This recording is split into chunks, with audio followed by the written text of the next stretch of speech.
안녕하세요. 저는 경기도에서 거주하고 있고 결혼한 지 3년이 된 26살 주부입니다. 23살이라는 어린 나이에 결혼을 하게 되었는데 의도치 않게 아이가 생기는 바람에 생각하지도 못한 결혼을 하게 되었네요. 그때는 덜컥 겁이 나기도 했지만 제게는 늘 든든하게 저를 지켜주는 남편도 있었고 제게 생긴 아이를 낳고 싶어서 큰 마음을 먹고 결혼하기로 결정했어요. 지금은 그때 제가 선택한 그 결정이 너무 후회가 됩니다. 제 모든 것보다도 서중한지 아이를 낳은 건 절대 후회가 되지 않습니다. 하지만 시아버지와 같이 사는 걸 동의했던 그 자체가 너무 잘못된 선택이었습니다. 저는 원래는 남들과 다를 바 없이 평범한 좋은 대학 간호학과를 다니고 있었습니다. 하지만 저희 집 형편이 좋지 않아서 등록금을 벌어야 했죠. 그래서 중간에 결국 휴학을 하게 되었고 알바 생활을 시작했습니다. 그로 인해 저는 휴학을 하게 되었고 알바 생활을 시작하게 되었습니다. 생애 처음 하는 알바였기에 모든 게 낯설고 힘들었죠. 그런데 매일 같이 와서는 제 번호를 따간 남자가 있었습니다. 그런데 그렇게 그러던 중 지금의 제 남편을 만나게 되었습니다. 남편은 결혼 전에 저를 보고 첫눈에 반했다며 거의 매일같이 알바하는 곳에 찾아왔죠. 남편도 키가 크고 훈훈한 스타일이어서 저도 내심 싫지는 않았었고요. 제가 어렸을 적 아버지에 대한 트라우마가 심해 남자를 희은나 번도 만나본 적이 없었습니다. 그래서 다정한 남편에게 끌렸던 것 같네요. 그리고 결국 아이가 생겨서 학교로는 돌아가지 못했습니다. 아이가 생긴 게 너무나 기뻤지만 지금은 그냥 집이 어려워도 대출받아 다닐골 남편이 이런 사람인 줄 알면 만나지 말골. 자꾸만 후회가 됩니다. 이쁜 짓 하는 내 새끼 보면서 힘은 내지만 친구들 간호사 된 거 보면 부러운 마음이 크네요. 제 눈 제가 찌른 거니 할 말은 없습니다만 결혼해서 식모 취급받으며 시아버지께 머리채까지 잡힐 줄은 상상도 못했네요. 결혼 전에는 서로 부모님을 모시지 않기로 약속을 했는데 시아버지께서 혼자 지내시다 허리를 다치셔서 3개월 전부터 같이 살게 되었습니다. 저는 싫다고 그럼 내가 수발 들고 다 해야 하는 거 아니냐고 그랬는데 어쩜 그럴 수 있냐고 너무 독하다고 자기 아버지처럼 생각하라고 그러는데 저는 화가 났지만 결국 그러자고 해버렸습니다. 그때 독한 션 소리를 듣더라고 집에 들이지 말았어야 했는데 말이죠. 남편은 저의 손을 빌려 효도를 하려고 하네요. 아무쪼록 결국 아버님을 모시게 되었고 아기가 어려서 육아까지 하려다 보니 정말 생활에 지쳐 더 힘들었습니다. 그 힘든 와중에도 아버님께서는 사사건건 저한테 시비 거시고 거기다 아이는 보채고 있고 아버님은 그런 모습을 보셨음에도 아이를 단 한 번도 봐주신 적이 없으셨습니다. 허리가 아프시다면서요. 집에 있을 때만 아프다고 난리치시고 밖에 놀러는 아주 잘 디미셨습니다. 집안이 더럽다 반찬이 이게 뭐냐 등등 계속 참견하시고 큰소리 내셔서 정말 스트레스가 너무 쌓였고 몸도 마음도 많이 지쳐서 힘들었지만 저는 계속해서 참고 있었습니다. 밥상에 숟가락 한 번 놔주린 적 없고 우는 애 달래주신 적 한 번 없으시면서 매번 제게 바라기만 하던 시아버지. 어제는 주말이었는데 남편은 또 다시 회사 나가고 저랑 아이 그리고 시아버지랑 함께 있었는데 점심에 몸이 너무 좋지 않아 국수를 했습니다. 그래도 멸치 다신물 내고 고명도 얹도 제가 한 국수 맛있다고 남편이 칭찬해줘서 아버님도 그럴거리고 생각했습니다. 근데 국수를 보시자마자 화를 엄청 내셨고 애가 놀라우는데 시끄럽다고 소리를 지르시더라고요. 드시지 않겠다며 국수를 그릇채로 싱크대에 갖다 부으셨습니다. 본인 것만 부은 데 아니라 저랑 아이 것까지요. 눈물이 나오는 걸 꾹 참고 아버님 밥으로 다시 해드릴게요 했더니 싫다 안 먹는다. 내가 며느리 눈치 보고 이런 대접 받아야 하냐 하시고 방으로 들어가시길래 2번 정도 물었습니다. 반찬에 신경 써서 다시 차려드릴게요 했는데도 싫답니다. 안 드신답니다. 그래서 애기 밥은 먹어야 하고 다시 하기엔 이미 마음이 너무 지쳐서 힘이 빠져 있었습니다. 결국 애기가 치킨 먹고 싶다고 졸라서 치킨을 시켰습니다. 치킨 시키고 아버님 치킨 시켰는데 치킨이라도 좀 드시죠. 이따 오면 아버님 나오세요 라고 했는데 자기는 이미 저 때문에 마음이 상했고 어떤 것도 안 먹겠다고 말 걸지 말라고 하시더군요. 그래서 솔직히 너무 화나고 지쳤습니다. 아무리 잘하려고 애쓰고 집안 청소도 엄청 깨끗이 하는데도 매번 트집을 잡으셨고 남편은 그걸 알면서도 도와주지도 않더군요. 아무튼 시간이 지나 치킨이 도착했고 아버님께 드시라고 말씀드렸는데 대답도 하지 않으시더군요. 그래서 어쩔 수 없이 아기랑 먼저 치킨을 먹었습니다. 애는 조금 먹다가 TV 본다고 거실로 나가고 저 혼자 주방에서 먹고 있는데 시아버지 얼굴 시뻘개져 나오시더니 제 머리채를 바로 잡으셨습니다. 고얀년 2년 전연하면서 머리채 잡고 흔드셨고 저는 너무 놀란 나머지 아버님을 밀쳤는데 아버님이 바닥에 넘어지셨죠. 허리를 붙잡고 주저앉으시면서 욕하시더라고요. 너 가만 안 놔둔다고. 그래서 저는 너무 무서워서 머리는 산발이 된 상태로 그냥 거실에 있는 아이들 쳐매고 집 밖으로 뛰쳐나와서 택시 타고 친정 왔습니다. 지갑도 폰도 없어서 택시기사님께 빌려서 엄마를 불렀죠. 엄마는 무슨 일이냐며 깜짝 놀라 하셨군요. 남편에게 연락했지만 말이 안 통하더군요. 그렇다고 아버님을 밀치고 나오냐, 혼자 두고 나오냐, 아무리 안 먹는다 하셔도 그렇지 혼자 치킨 시켜 먹으니 좋더냐 등등 이런 놈 믿고 제 미래 다 버리고 결혼한 건가 싶어 억울하고 미치겠더라고요. 엄마도 화가 많이 나셔서 이혼하라고 난리치셨습니다. 아버님이랑 남편이 잘못을 인정하고 아버님이 저희 집에서 다시 나가시지 않는 이상 저는 그 집에 가지 않을 거고 남편이 계속 이런 식이라면 이혼할 겁니다. 제가 왜 수발 들고 머리채까지 잡혀야 하는지 아직도 이해가 안 갑니다. 엄마랑도 이야기 많이 해봤어요. 간호 공부. 아직 휴락 상태니까 복한할 수 있는데 두렵네요. 새로 시작하기가 제가 잘할 수 있을까, 우리 애기랑 다시 시작할 수 있을까 걱정이 되긴 해요. 다시 공부는 시작하고 싶은데 엄마 허리가 안 좋아서 애를 봐주실 수 있을지 걱정도 되고요. 일단 여러 가지로 알아보려고요. 확실한 건 그 집에 시아버지가 있는 한 절대로 다시는 들어가지 않을 겁니다. 물론 시아버지는 2번 다신 상종 안 할 거고요. 걱정이 앞서지만 열심히 살아보려고요. 남편 고쳐 쓰긴 글러 먹은 것 같으니 아니를 위해 정신 차리고 살아야겠습니다. 저는 군대를 전역한 지 1달도 채 되지 않은 23살의 건증한 남자입니다. 제게는 얼마 전 정말 일어나지 말아야 할 사고가 벌어지고 말았죠. 모든 사람이 말도 안 된다 생각하고 욕을 하시겠지만 이 모든 게 현실이라는 게 무척이나 힘이 듭니다.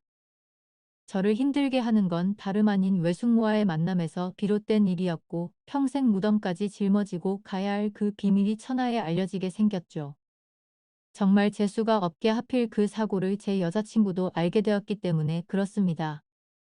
여자친구는 이 모든 사실을 주변 사람에게 모두 밝히겠다고 엄포를 놓은 상황이고 저와는 헤어지겠다 통보를 하더라고요. 솔직한 심정으로 그런 여자친구 마음도 돌렸으면 하는 바람과 외숙모와는 어떻게 이 상황을 정리해야 할지 너무 고민입니다. 얼마나 고민이 크면 요즘에는 세상이 너무 어둡게만 느껴지고 진심으로 이 문제들 때문에 골치가 아파서 머리가 깨질 듯 아픈 현상까지 생긴 것 같네요. 제 이야기를 봐주시고 부디 엿보다 많은 분들의 현명한 의견을 부탁드리겠습니다. 우선 여자친구에 대해 간략히 말씀을 드리자면 제 여자친구는 제가 군대에서 복무하던 중 휴가를 나왔을 때 만나게 된 여자친구입니다. 휴가를 나올 당시만 해도 여자를 사귀거나 만날 마음이 있었던 건 아니었죠. 굳이 여자친구가 생겨봤자 부대로 복귀하고 나면 애타는 마음만 커질 뿐이고 보고 싶어도 보지 못하고 같이 있고 싶어도 같이 있지 못하니 더 힘들 것 같아서였죠. 심지어 주변 선임이나 후임들을 보면 여자친구들 때문에 힘들어하는 모습을 보니 군대에 있을 때는 절대로 여자를 만나면 안 되겠다고 다짐을 하게 되더라고요. 그때부터 결심했던 게 전역을 하기 전까지는 여자를 둘로 봐야겠다라는 마음가짐을 가졌었죠. 그런 생각을 안고 지내다가 저는 일병 말씀에 정기휴가를 나오게 되었습니다. 널널한 휴가 기간이어서 그동안 누리지 못했던 휴식이나 실컷 하다가 들어가려 했죠. 그런데 휴가 둘째 날에 아직 대학교 때문에 군대를 가지 않은 친구에게서 연락이 왔죠. 휴가 나왔으면서 연락도 안 한다고 핀잔을 주더니 친구는 저녁에 얼굴이나 보자고 했습니다. 조금 귀찮기는 했지만 막상 집에만 있으니 제 생각과 다르게 너무 심심하더라고요. 그래서 사람들 구경이나 해야겠다 생각하면서 약속을 잡았고 저는 홍대 입구에서 친구를 만나 술집으로 향했습니다. 그렇게 오랜만에 술을 마시면서 정신없이 이야기를 떠들다 보니 벌써 각자 한 병씩이나 마셨더라고요. 그러던 중 친구는 갑자기 알 수 없는 미소를 짓더니 군인이 불쌍해서 근처에 사는 예쁜 친구를 불렀다고 하더니 얼마 지나지 않아서 갑자기 예쁜 여자가 저희 테이블로 앉더라고요. 진짜 말 그대로 어안이 벙벙했습니다. 제 친구가 이런 예쁜 여자랑 친구였다니 도저히 믿기지가 않았었죠. 아무튼 그녀의 등장으로 인해 순식간에 분위기는 급속도로 달라지게 됐습니다. 전 원래 말수가 적은 편이고 내성적인 성격이어서 여자와의 대화를 잘 못하는 성격이었지만 그녀가 등장했을 당시에는 술을 꽤나 마신 상태였기에 술의 힘을 빌려서 많은 대화를 나누었습니다. 그녀와는 처음부터 많은 공감대가 형성되면서 급속도로 호감이 생기더군요. 저는 대학교 전공이 미술 전공인데 알고 보니 그 여자도 미술을 전공한다고 하더라고요. 그때부터 저희는 살면서 못 본 평생지기 운명을 만난 듯이 쉴 새 없이 오지 수다를 떨기 시작했습니다. 그리고 그 여자를 소개시켜준 친구는 저희가 대화가 잘 통화하는 걸 보더니 눈치껏 먼저 자리를 빠져줬죠. 그렇게 얘기를 나눈 중 약간은 의아했습니다. 그 여자는 제가 군인인 걸 일면서도 이상하다 싶을 정도로 적극적이더라고요. 군대는 어느 지역에서 근무를 하는지 물어봤고 그곳에서 무슨 일을 하는 건지 물어봤고 또 힘들지는 않은지 기타 등등 쉴 새 없이 제게 질문을 하더라군요. 여자들은 군대 얘기를 싫어한다고 생각했었는데 그녀는 희한하게도 눈이 초롱초롱 빛이 날 정도로 호기심을 가득 안고서 묻더라고요. 아마도 예의상 물어본 걸 수 있었겠죠. 하지만 그때 당시 저는 눈치도 없이 혼자 들떠서 신나게 떠들어댔습니다. 그러던 중 지낼 거냐고 물어보더군요. 그래서 저는 제가 생각했던 사실 그대로 휴가 기간 내내 그냥 집에서 푹 쉬려고 한다고 했더니 어떻게 황금 같은 시간을 그렇게 보내냐면서 자신이 데이트 해줄 테니까 내일도 만나자고 하더라고요. 솔직히 좀 이해가 가지가 않았습니다. 물론 그 정도로 제가 여자들에게 인기가 없었던 건 아니었지만 군인 신분인 저에게 이렇게 적극적으로 대해주니 기분이 묘하기도 하고 이상하더라고요. 하지만 그런 생각보다 사실은 좋았던 감정이 더 컸었죠. 군인 신분의 여자친구를 만들 생각이 없다는 헛된 생각은 제 착각일 뿐이었죠. 저는 이미 이 여자와 결혼을 하고 애를 낳아서 화목한 가정을 만들 거란 상상까지 할 정도로 빠져들어 있었습니다. 그렇게 다음날 저희는 약속을 잡고 이른 아침부터 설레는 데이트를 하게 됐습니다. 하루 종일 저희는 즐거운 시간을 보내게 되었고 결국 저희 고백에 그녀는 그러자고 수줍게 대답했고 저희는 교제를 시작하게 됐죠. 지금 돌이켜 생각해도 달콤한 꿈 같은 휴가 기간이었습니다. 휴가 기간 내내 저희는 내일 세상이 멸망이라도 할 것처럼 매일 같이 붙어 지내면서 귀한 시간을 보냈던 것 같네요. 그렇게 만난 제 여자친구는 지금까지 1년 넘도록 단 한 번도 제가 걱정을 하지 않도록 배려해주고 한결같은 마음으로 절 기다려준 정말 착한 천사 같은 여자친구입니다. 여친과 애틋하게 연락을 주고받다 결국 저는 전역을 하게 됐고 전역한 지 며칠이 지난 날 여자친구에게 말했습니다. 사실 나 군대에서 꿈꾸던 게 있는데 전국을 다니면서 여행을 해보고 싶다고 말을 했죠. 그동안 그리지 못했던 그림도 실컷 그리고 있다 했고 여친에게 여행을 같이 갈 생각 없냐고 물어보니 여자친구는 일이 너무 바빠서 며칠씩이나 일을 빠질 수가 없는 상황이라 너무 아쉬워하더라고요. 아쉬움 가득한 얼굴을 하고서 저 혼자 여행을 재밌게 다녀오라고 했죠.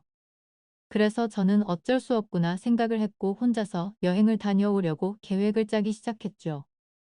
가능하면 친구들이 있거나 친척이 있는 곳 위주로 여행지를 계획하게 되더군요. 전역한 지 얼마 되지 않았기에 최소한의 경비로 여행을 다녀오는 게 목표였기 때문이었죠.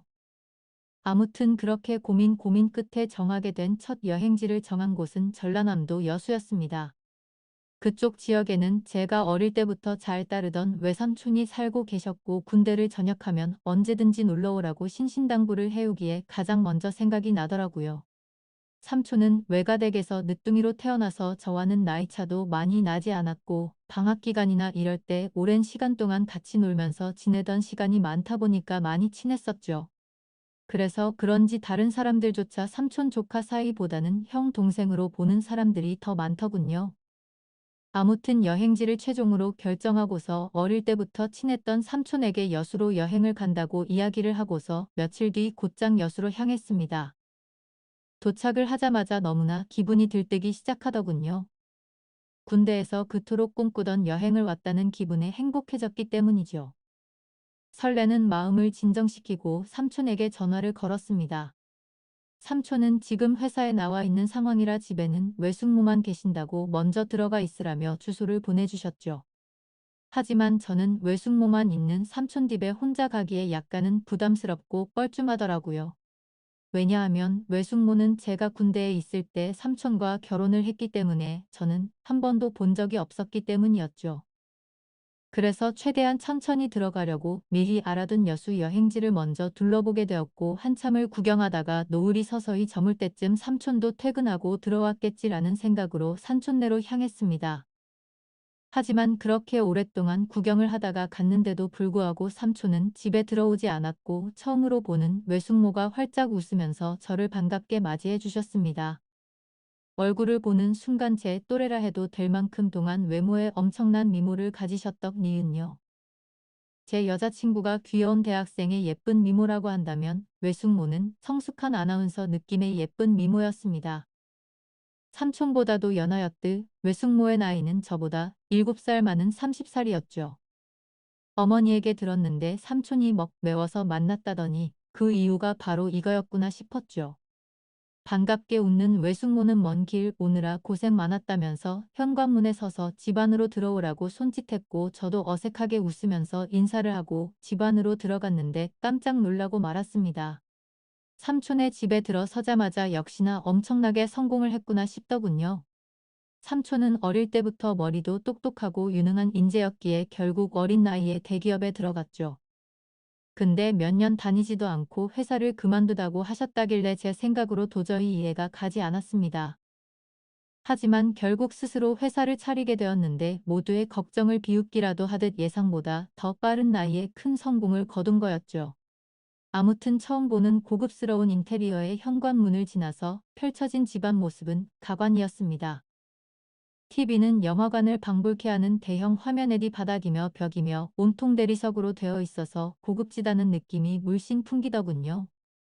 속으로 감탄을 하면서 외숙모가 안내해 주시는 제가 사용할 방회의로 가서 짐을 풀게 되었고 정리가 거의 끝마쳐 살 쯤 현관 비밀번호 소리가 들리더니 삼촌도 집으로 들어오는 것 같았습니다. 반가운 마음에 얼른 현관으로 뛰쳐나가서 삼촌과의 반가운 인사를 나누었고 삼촌과 숙모 그리고 저는 저녁을 함께 먹으며 오랜간만에 회포를 풀기 위해서 술도 같이 마시게 되었죠. 가만히 쳐다보니 삼촌과 외숙모는 결혼한 지 1년이 다 되어가는데도 불구하고 풋풋한 연인처럼 깨가 쏟아지더라고요. 삼촌은 외숙모의 칭찬을 하느라 정신이 없어 보였고 얘기하는 걸 들어보니 삼촌이 얼마나 숙모를 좋아하는데 알 수가 있었습니다. 삼촌과 숙모의 첫 만남은 회사 미팅이 있어서 클라이언트와 함께 술집으로 가게 된 날이었다고 하더군요. 숙모는 그곳에서 일을 하고 있는 일박행이었는데 삼촌은 숙모를 보자마자 첫눈에 반해 버리고 말았죠. 그래서 삼촌은 그날 고맙다면서 팁을 10만 원이란 거금을 쓰면서 자신의 얼굴을 알렸고 거의 하루가 멀다 하고 매일같이 그곳에 출근 도장을 찍으면서 조금씩 친해졌다더라고요. 그렇게 끈질긴 구애 끝에 결국 두 사람은 연애를 하게 되었고 1년 전에 결혼까지 했다고 하더군요. 솔직히 저는 삼촌과 친한 사이가 맞기는 하지만 이 둘의 만남이 약간은 의아했었는데 그때부터는 이해는 갔습니다. 왜냐하면 삼촌은 똑똑하고 착한 사람인 건 맞지만 객관적으로 볼 때 겉으로 보면 남들보단 부족하긴 했거든요. 그래서 겉으로 보면 누가 봐도 어울리지 않는 삼촌과 숙모였습니다. 한마디로 미녀와 야수 같은 그런 느낌이랄까요? 그 생각이 들면서 역시나 남자는 돈이 많은 게 최고라고 하더니 그 말이 맞구나 싶었습니다. 그날 밤 저희 세 사람은 새벽이 넘어가는 늦은 시간까지 정신없이 술잔을 기울였죠. 그런데 저만의 착각이었던 건지 자꾸만 외숙모가 은근슬쩍 저를 바라본다는 느낌이 들더군요. 얘기를 한참 하다가 숙모의 얼굴을 돌아보면 저를 보고 있다가 눈을 돌린다거나 술이 부족해서 제가 가져올게요 하면 굳이 제 손을 잡으며 제가 갈게요 라고 한다든지 별거 아닌 말에도 웃으면서 제 팔을 잡는다든지 뭔가 기분이 묘해지더군요. 아무튼 저 혼자만의 생각으로는 숙모가 제게 오해를 할 만한 행동을 했다고 생각을 하기는 했지만 군대에 다녀와서 내가 뭔가 단단히 착각을 하는 건가 싶었고 술에 취해서 그랬나 보다 생각하고 결국 그날은 별로 대수롭지 않게 생각하고 넘어가게 되었죠. 그리고 그런 생각은 전혀 큰 문제도 아니었고 그저 단순히 그 자리가 즐겁고 재밌어서 앞으로 있을 일주일간의 여수 여행은 생각보다 지루하지 않겠다 싶어서 마냥 기분이 좋았던 것 같습니다. 다음날 늦잠을 자고 일어나니 삼촌은 일이 많아서 아침 일찍 출근한 상황이었고 숙모는 제게 숙취 해소에 도움될까 해서 콩나물국을 준비했다면서 얼른 밥을 먹으라더군요.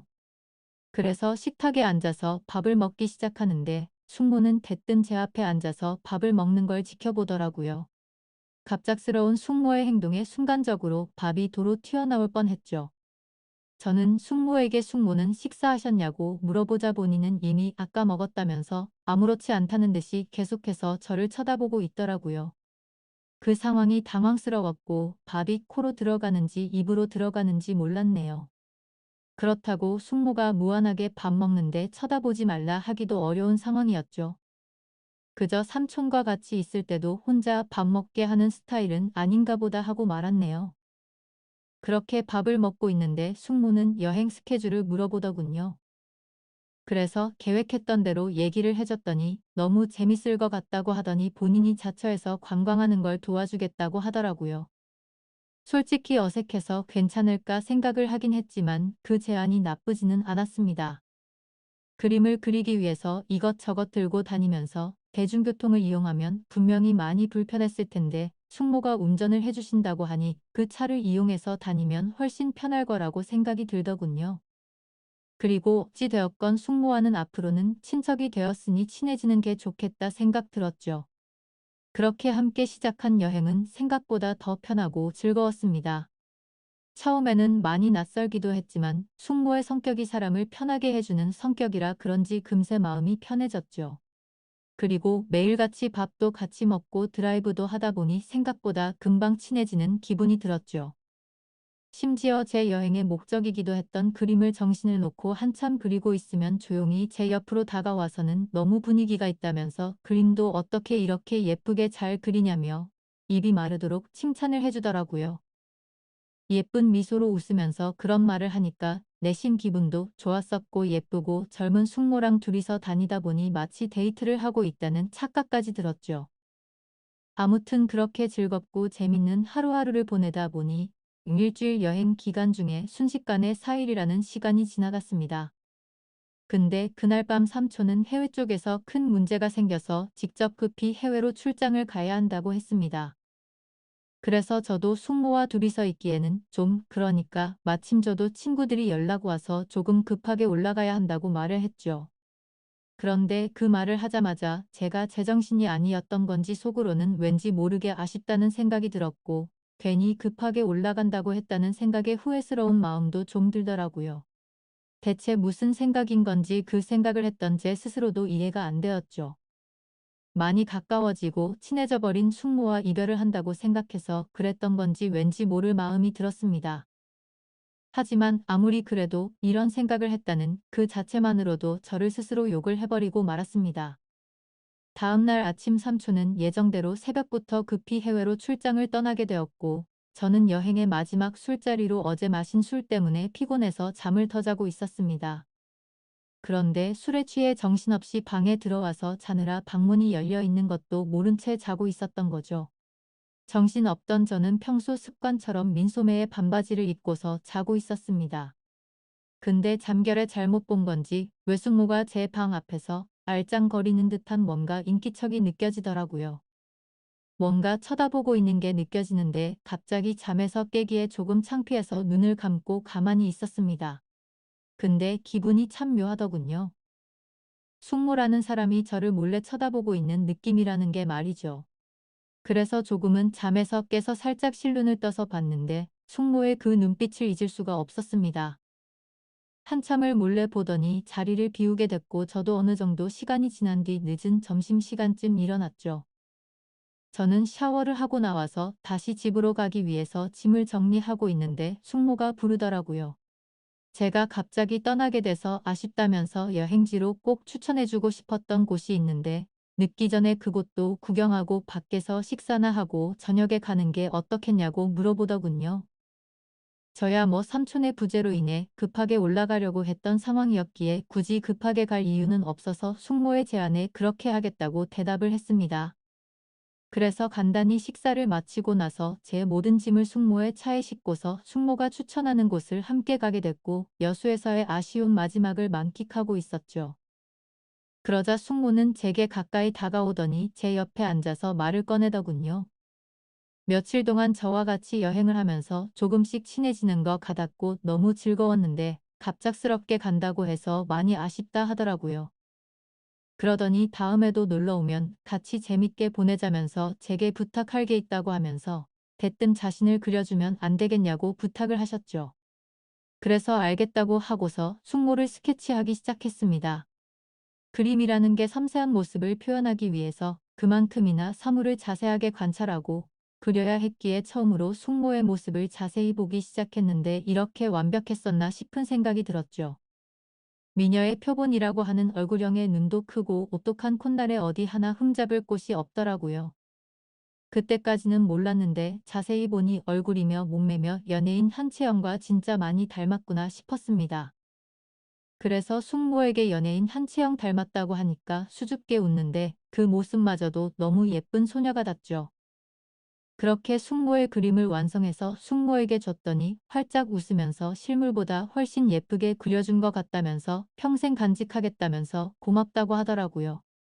그러면서 고마운 마음을 담아 이번 여행 마지막은 제대로 근사한 저녁을 사주겠다고 하셨고 숙모와 함께 차를 타고 30분가량을 이동해서 고급스러운 레스토랑에 도착을 했죠.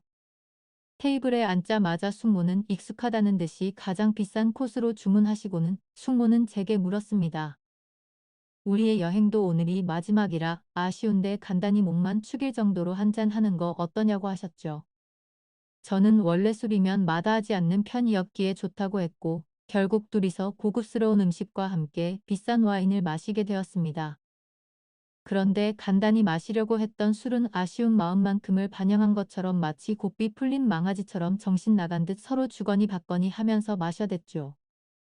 숙모는 집에 가려면 몇 시간은 걸릴 텐데 술에 취해서 괜찮겠냐고 물어봤고 저는 남자가 겨우 그런 거를 왜 신경 쓰겠냐며 전혀 걱정 말라고 했죠.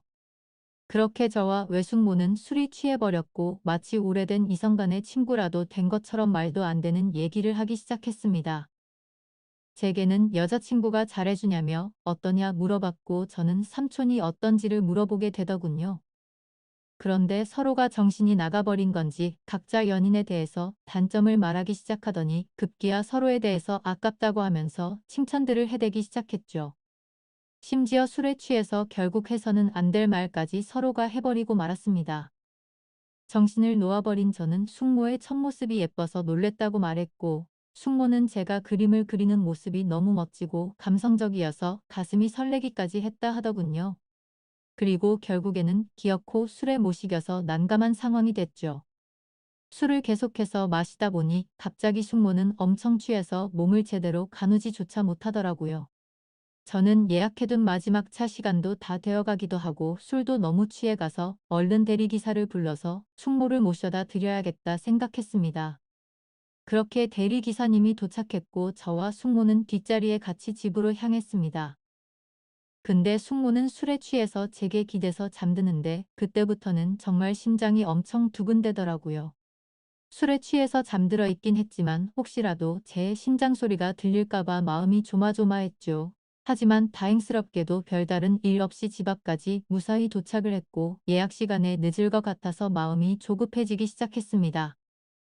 비틀거리는 숙모를 부축해서 집 안까지 데려다 주는데 집 현관문을 여는 순간 숙모는 늦었는데 오늘 밤에 가지 말고 내일 가면 안 되겠냐 하더라고요. 그렇게 숙모의 눈을 쳐다보니 눈물이 맺혀서 금방 울음이 터져버릴 것 같아 보이더군요. 그 모습을 보는데 술이 많이 취해 그런 건 아니라고 생각이 들었죠. 며칠 동안 시그널을 주고 받았기에 누가 먼저라고 할 것도 없이 서로에게 빠져버리고 말았던 거죠. 결국 숙모의 제안을 또 다시 수락하게 되었고 그날 이후 저는 짐을 다시 다 풀고서 여수에서 여행을 더하기로 마음을 먹었죠. 저는 가족들과 여자친구 모두에게 대구에 있는 군대 친구들과 며칠 있다가 간다고 말을 했고 여수에서 삼촌이 출장에서 돌아오는 날까지 더 머무르게 되었습니다. 그 기간 동안 저와 숙모는 마치 딴 세상에라도 온 듯이 다른 문제들에 대한 생각은 다 지운 채로 재밌는 여행을 보내게 됐죠.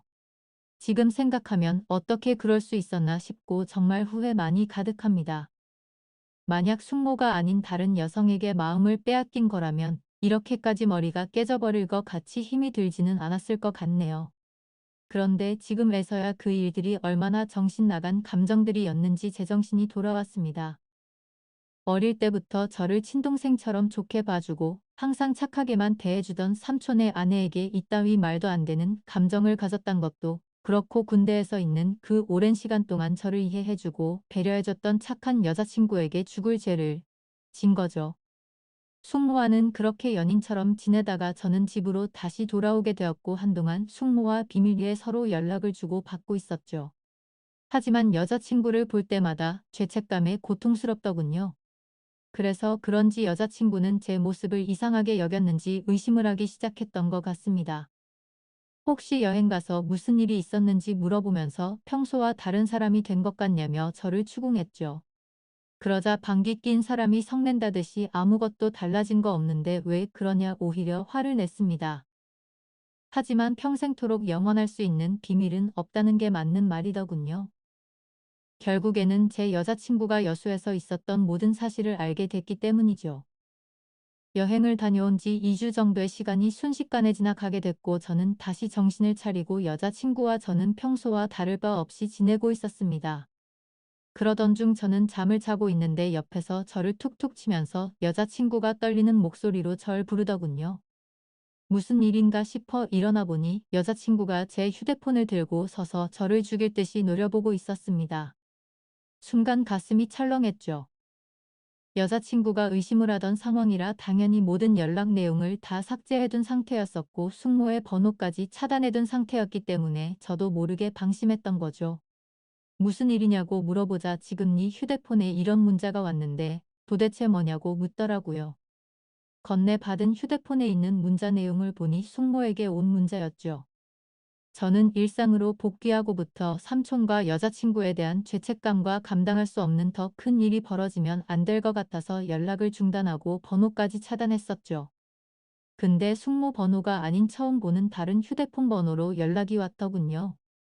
번호를 차단해서 화가 단단히 났던 숙모는 너 지금 내 번호 차단했냐고 와 있었고 이제 와서 어떻게 이런 식으로 내 연락을 무시하냐면서 나는 네 삼촌한테 자신의 감정에 대해서 다 말할 거고 이혼하려고 한다. 그러니 너도 진지하게 생각해보고 나와 함께 할 건지 정해라. 뭐 이런 식의 내용이 왔더라고요.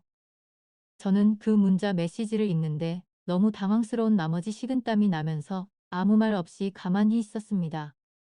사실상 침묵으로 있는 행동 자체가 모든 사실을 인정한 셈이었죠. 여자친구는 욕을 하면서 어떻게 이딴 막장 같은 일이 있을 수가 있냐면서 울고불고 소리를 질렀습니다. 하지만 제가 인간적으로 무슨 말을 할 수가 있겠습니까? 저는 서로가 호감이 가서 감정만 주고 받았지 아무 일도 없었다고 말을 했지만 헛소리하지 말라면서 화를 내던 여자친구는 내가 이 사실 모두에게 다 퍼뜨릴 거라면서 뛰쳐나갔습니다. 그런 모습을 보는데 제가 한 정신 나간 짓이 있었기에 말릴 수가 없었죠. 그 일이 벌어진 지도 벌써 일주일이 지났습니다. 저는 여자친구에게 계속해서 전화를 했고 장문의 문자로 평생 쓸 문자를 다 해봤을 만큼 보내봤지만 단 한 차례의 답장도 없었습니다. 정말 착한 여자친구에게 이딴 짓을 했으니 저는 벌을 받아도 마땅합니다. 당연히 이런 말도 안 되는 상황을 벌인 저는 욕을 먹고 매를 맞아도 충분하죠. 하지만 다른 건 다 괜찮아도 제 여자친구를 잃는 건 죽을 만큼 힘이 듭니다. 여행을 가서 생긴 숙모에 대한 감정은 충동적이었던 것 같고 후회스러운 마음만 드네요. 그래도 착한 여자친구가 고민 중인 건지 아직 모든 사실을 제 주변 사람들에게 밝히지는 않았네요. 저는 어떻게 해야 할지 너무 걱정투성입니다. 숙모는 하루가 멀다 하고 계속해서 연락이 오고 있는 상황인데 자신의 감정을 주변에 있는 모든 사람들에게 사실대로 밝힐까봐 진정하라고 설득하는 중이네요. 여기저기에서 사건이 터지니 정말 막막합니다. 차라리 진짜 이게 다 꿈이었으면 좋겠고 할 수 있다면 시간을 되돌리고 싶습니다. 이런 경우에 저는 도대체 어떻게 하는 게 가장 최선의 방법일까요? 너무 힘이 들고 당황한 나머지 글이 뒤죽박죽 엉망진창일 텐데 제 얘기를 끝까지 들어주셔서 감사드립니다.